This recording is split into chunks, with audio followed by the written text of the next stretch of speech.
Contract ఉద్యోగుల్ని 2014 వరకు ప్రభుత్వాలు regular చేశాయి. యాక్ట్ 30 2023లో కొంతమంది మిగిలిపోయిన వారిని ఇప్పుడు ప్రభుత్వం మరలా తిరిగి ఆ యాక్ట్ ని పునరుద్ధరించి మిగిలిన వారికి కూడా రెగ్యులర్ ఉత్తర్వుల్ని ఒక వారం క్రితం ఇచ్చారు. చాలా సంతోషం.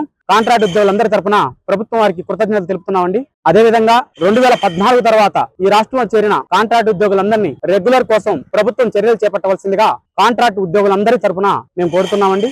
రెగ్యులర్ అంతే వరకు కాంట్రాక్ట్ ఉద్యోగులందరికీ 100% గ్రాస్ జీతాలను కూడా చెల్లించే విధంగా చర్యలు చేపట్టాలని ప్రభుత్వానికి విజ్ఞప్తి చేస్తున్నాం. ఒకే క్యాడర్, ఒకే క్వాలిఫికేషన్, పని విధానము, మోడ్ ఆఫ్ అపాయింట్మెంట్ ఇన్ని ఉండి కూడా ప్రభుత్వం వారు ఒకే క్యాడర్ కి వేరు జీతభత్యాలను నిర్ధారించడం అమానుషం, అన్యాయం. సహజ న్యాయ సూత్రానికి విరుద్ధంగా, రాజ్యాంగ స్ఫూర్తికి విరుద్ధంగా, సుప్రీంకోర్టు వారి గైడ్ లైన్స్ కి విరుద్ధంగా సమాన పనికి సమాన వేతనం అనే అంశాన్ని కూడా చేపట్టకుండా కొంతమందికి 100%, కొంతమందికి ఎంటీఎస్, మరి కొంతమందికి రెగ్యులర్, ఈ విధంగా 3 రకాల జీతభత్యాలని ఒకే క్యాడర్ వారికి నిర్ధారించి అమలు చేయడం అనేది ప్రభుత్వం వారికి తగదు. ఇప్పటికే చాలా కాలాతీతమైంది. ఇప్పటికైనా రాష్ట్రంలో ఉండే కాంట్రాక్ట్ ఉద్యోగులందరికీ 100% గ్రాస్ జీతభత్యాలను అమలు చేయాల్సిందిగా కాంట్రాక్ట్ ఉద్యోగులందరి తరపున మేము విజ్ఞప్తి చేస్తున్నాం.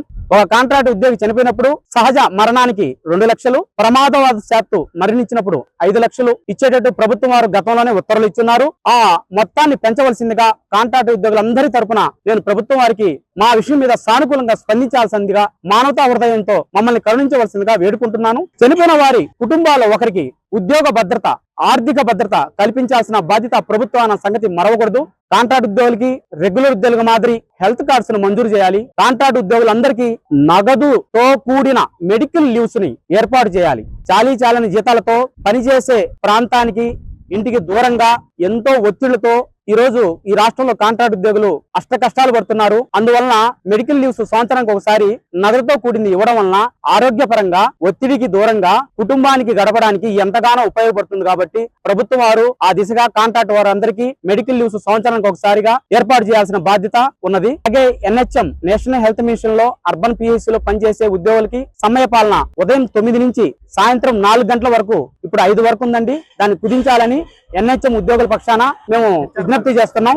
మరి వారికి HR పాలసీని అమలు చేసే విధంగా ప్రభుత్వం చర్యలు తీసుకోవాల్సిందిగా మేము ఉద్దేశిస్తున్నాం. మా డిమాండ్స్ ఏదైతే ఉన్నాయో, మా సమస్యలు చాలా దీర్ఘకాలం పాటు ఉండడం వల్ల, మేము కోవిడ్ లో కూడా పనిచేయడం వల్ల మాకు చాలా ఆరోగ్య సమస్యలు చుట్టుముట్టున్నాయి. మా డిమాండ్లు న్యాయబద్ధంగా మానవీయ కోణంలో ఉన్నందున ప్రభుత్వం వారు దీన్ని పరిశీలించి వీలైనంత త్వరగా మా సమస్యలను పూర్తి స్థాయిలో ప్రక్షాళన చేసి మానవీయ కోణంలో తీసుకోవాల్సిందిగా ప్రభుత్వం వారికి మేము ఈ సందర్భంగా విజ్ఞప్తి చేస్తున్నాం.